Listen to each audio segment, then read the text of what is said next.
अजित पवार आणि मुख्यमंत्री शिंदेमध्ये रात्री 3 तास बैठक. शहांनी सांगितलेला प्लॅन अंमलात आणण्याबाबत आणि शिंदे गट दादा गटामध्ये आमने-सामने येऊ शकणाऱ्या जागांवर चर्चा.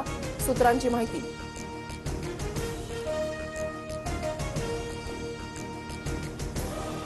भाजप मंत्र्याच्या प्रकल्पाला अजितदादांचा ब्रेक. लोणावळ्यामधल्या चाणक्य एक्सलन्स सेंटरची निविदा अजित पवारांकडून रद्द. नावात बदल करण्याच्या अजित पवारांच्या सूचना.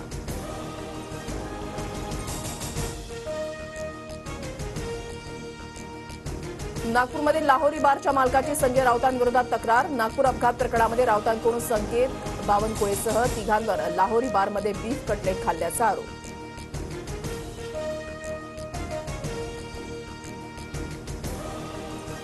नागपुरातील अपघातग्रस्त गाडीमधील बिलामध्ये बीफचा उल्लेख. जिथे मतं बदलली जातात तिथे काही होऊ शकतं. बिलामध्येही बदल केला जाऊ शकतो. संजय राऊतांचा आरोप.